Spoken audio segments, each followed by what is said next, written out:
السلام علیکم ورحمۃ اللہ وبرکاتہ۔ ہماری آج کی ویڈیو کا ٹاپک ہے طائف کا سفر۔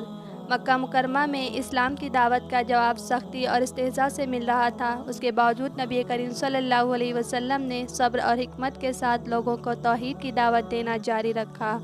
جب حالات ناقابل برداشت ہو گئے تو آپ صلی اللہ علیہ وسلم نے مکہ سے باہر دعوت کا ارادہ کیا اور طائف کا رخ کیا۔ طائف مکہ مکرمہ سے تقریباً 70 میل کے فاصلے پر واقع تھا اور اس وقت وہاں بنو ثقیف قبیلے کا اثر و رسوخ تھا۔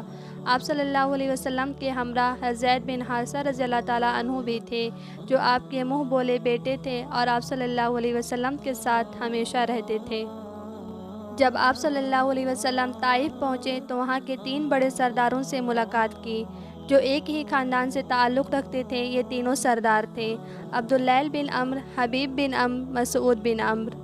آپ صلی اللہ علیہ وسلم نے ان سرداروں کو اسلام کی دعوت دی اور امید کی کہ وہ دین حق کو قبول کریں گے اور مسلمانوں کے لیے ایک محفوظ مقام فراہم کریں گے، لیکن ان سرداروں نے نہ صرف آپ کی دعوت کو مسترد کیا بلکہ آپ کا مذاق اڑایا اور نازیبا الفاظ بھی کہے۔ ان میں سے ایک نے کہا، کیا اللہ نے تمہیں رسول بنا کر بھیجا ہے؟ دوسرے نے کہا، کیا اللہ کو تمہارے علاوہ کوئی اور نہیں ملا؟ اور تیسرے نے کہا، اگر تم واقعی رسول ہو تو میں تم سے بات کرنے کے لائق نہیں، اور اگر تم جھوٹ بول رہے ہو تو پھر تمہارے ساتھ بات کرنا بھی فضول ہے۔ طائف کے سرداروں نے نہ صرف آپ صلی اللہ علیہ وسلم کی دعوت کو رد کیا بلکہ وہاں کے عام لوگوں کو بھی آپ کے خلاف اکسا دیا۔ انہوں نے بچوں کو آپ کے پیچھے لگا دیا، جو آپ صلی اللہ علیہ وسلم کو گالیاں دیتے ہوئے اور پتھر مارتے ہوئے شہر سے باہر تک لے گئے۔ آپ صلی اللہ علیہ وسلم کے مبارک پاؤں لہولہان ہو گئے تھے اور آپ زخموں سے چور چور تھے۔ جب آپ صلی اللہ علیہ وسلم طائف سے نکلے تو آپ ایک انگور کے باغ میں جا کر بیٹھ گئے، جو مکہ کے 2 سرداروں عتبہ بن ربیعہ اور شیبہ بن ربیعہ کی ملکیت تھا۔ انہوں نے اپنے غلام عداس کو آپ صلی اللہ علیہ وسلم کی خدمت کے لیے بھیجا، جس نے آپ صلی اللہ علیہ وسلم کو انگور پیش کیے۔ عداس نصرانی تھا اور اس نے آپ صلی اللہ علیہ وسلم کی باتوں سے متاثر ہو کر اسلام قبول کر لیا۔ اس حالت میں آپ صلی اللہ علیہ وسلم نے اللہ تعالیٰ سے دعا کی، جسے دعائے طائف کہا جاتا ہے۔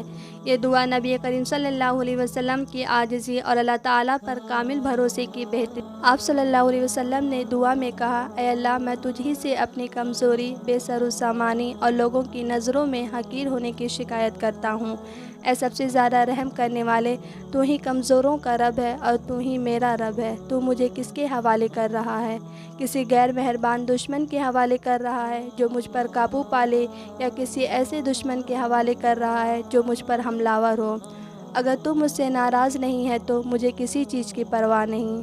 اللہ تعالیٰ نے آپ صلی اللہ علیہ وسلم کی دعا کو قبول فرمایا اور جبرائیل علیہ السلام کو زمین پر بھیجا۔ جبرائیل علیہ السلام نے کہا کہ اگر آپ صلی اللہ علیہ وسلم حکم دے تو اللہ تعالیٰ ان پہاڑوں کے فرشتے کو حکم دے گا کہ وہ طائف کی بستی کو ان 2 پہاڑوں کے درمیان پیس دے، لیکن نبی کریم صلی اللہ علیہ وسلم نے رحمدلی کا مظاہرہ کرتے ہوئے فرمایا کہ نہیں، میں امید کرتا ہوں کہ ان کی اولاد اسلام قبول کرے گی اور اللہ کی عبادت کرے گی۔ یہ واقعہ نبی کریم صلی اللہ علیہ وسلم کی صبر، شفقت اور عظمت کی بہترین مثال ہے۔ آپ صلی اللہ علیہ وسلم نے شدید ظلم اور اذیت کے باوجود دشمنوں کے لیے بد دعا کرنے کے بجائے ان کے حق میں دعا فرمائی۔ اس واقعے سے ہمیں یہ سبق ملتا ہے کہ مشکل حالات میں بھی صبر اور حکمت سے کام لینا چاہیے اور کبھی مایوس نہیں ہونا چاہیے۔ اگر ویڈیو اچھی لگے تو ویڈیو کو لائک اور شیئر کر دیں، اور چینل پر نئی ہوں تو چینل کو سبسکرائب کر دیں۔ السلام علیکم۔